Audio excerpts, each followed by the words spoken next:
Couple of Mustangs side by side in qualifying here at Wild Horse. You'd think Mustangs would be good at Wild Horse, wouldn't you? How about a 389 and 329, and Bob Tasca goes to the top. Yeah, it was great. I mean, hey, especially when you get the bye first round. But, it's just hats off to Todd and Aaron and the whole team. They're very different than anyone I've ever raced with. Like, you saw all the cars struggling, and they don't care, like, what anyone else runs. They just focus on what they believe we can run. And the mentality, they have a very aggressive mindset. Track conditions were certainly good enough to run 80s. They made some adjustments from the 80s we were running in Gainesville because the track clearly is not as good. Particularly, there's some bumps just by the transition. And as a driver, I was talking to Hagan. I mean, car comes off the ground 2-3 inches, and you're turning the steering wheel to try to keep it in the center of the groove. And I think some of it, you saw some drivers get out of the center of the groove, and then you make it even more challenging to get down this racetrack. So.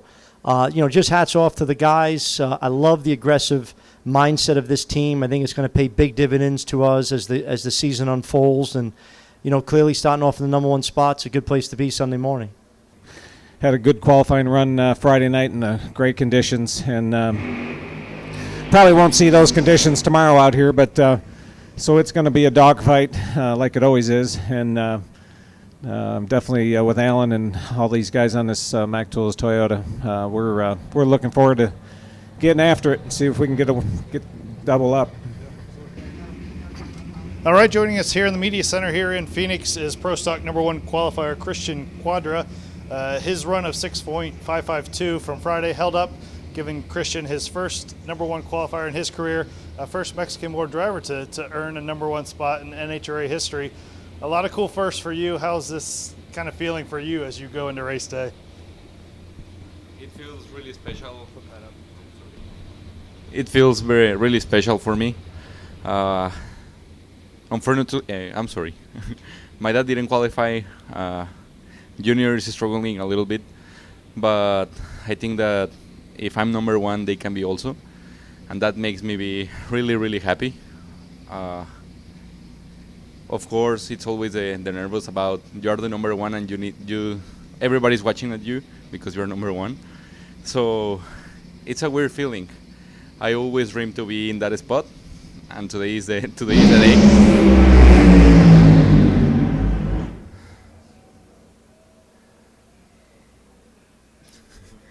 So you told a story at the top end about watching your dad. Can you read that story? How young were you when you decided you wanted to do this? Well, when I born, my dad was drag racing in Mexico, so I born in the racetrack almost. When I was 3 months, my dad take me to the racetrack, so I was there since I was a baby. And then in 2003, he started racing Pro Stock, so I was 4 years old in that time. And every time I came, I was playing with the tires, with the slicks. I always was cleaning the car or getting the tools, supposedly working on the car. So, yeah, since I was a kid, I wanted to be doing this. And as I said, I had the opportunity to do it. The business is doing really good, thanks God. So, I'm here, and this is what I love. And Leah lives in Arizona. She's got a chance to keep that trophy right here in the Grand Canyon State.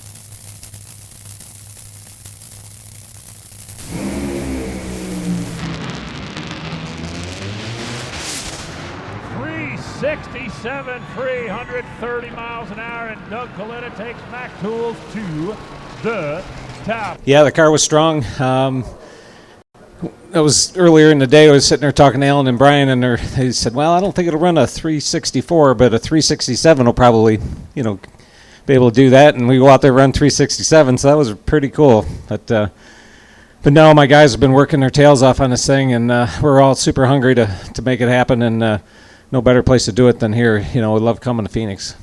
They're definitely looking forward to getting back on track here in Phoenix. This time it's Tim that's out of the gas, and how about 392? 322 miles an hour. That sounded like it went a little deep down there. But Blake Alexander going to take Pronto right to the top for the moment. 3.927 and 322.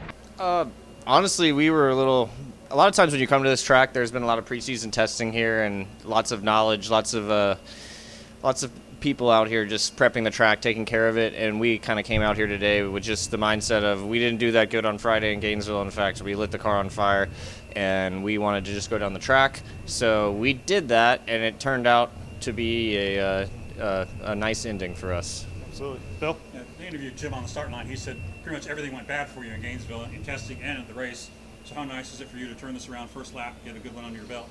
It feels good. It feels good. Like, we do this to have good things happen, and we work really, really hard. I don't think people realize how hard everyone works out here. Even when you have a bad weekend, you work extra hard.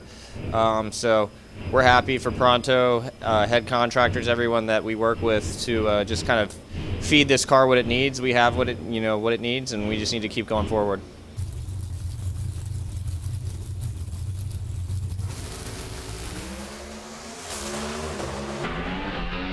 Both of them with a good start to the quarter-mile run. How about the finish? 6:55, 210 miles an hour. Holy smoke, Cristian Cuadra rockets his way to the #1 spot. Actually, it was a weird feeling because I saw Chris McGahey in the other lane really ahead of me. So I said like, oh, something is going on here. But then I got to the top and I saw my time slip. And I said like, well, the reaction time was horrible, but the time slip looks awesome. So I was excited. But I thought that it wasn't going to be like #1 because, you know, always the fast cars, Erica, Greg, TJ, all those cars are always really fast. So I said like, hopefully I can stick over there in that area. And I did, and I was really, really amazed. Hopefully I can keep it for tomorrow. I'm really excited, and I really want to be #1 in the first time. Absolutely. Actually, it's going to be the first Mexican to be #1 in Pro Stock, so yeah, that's something important for me.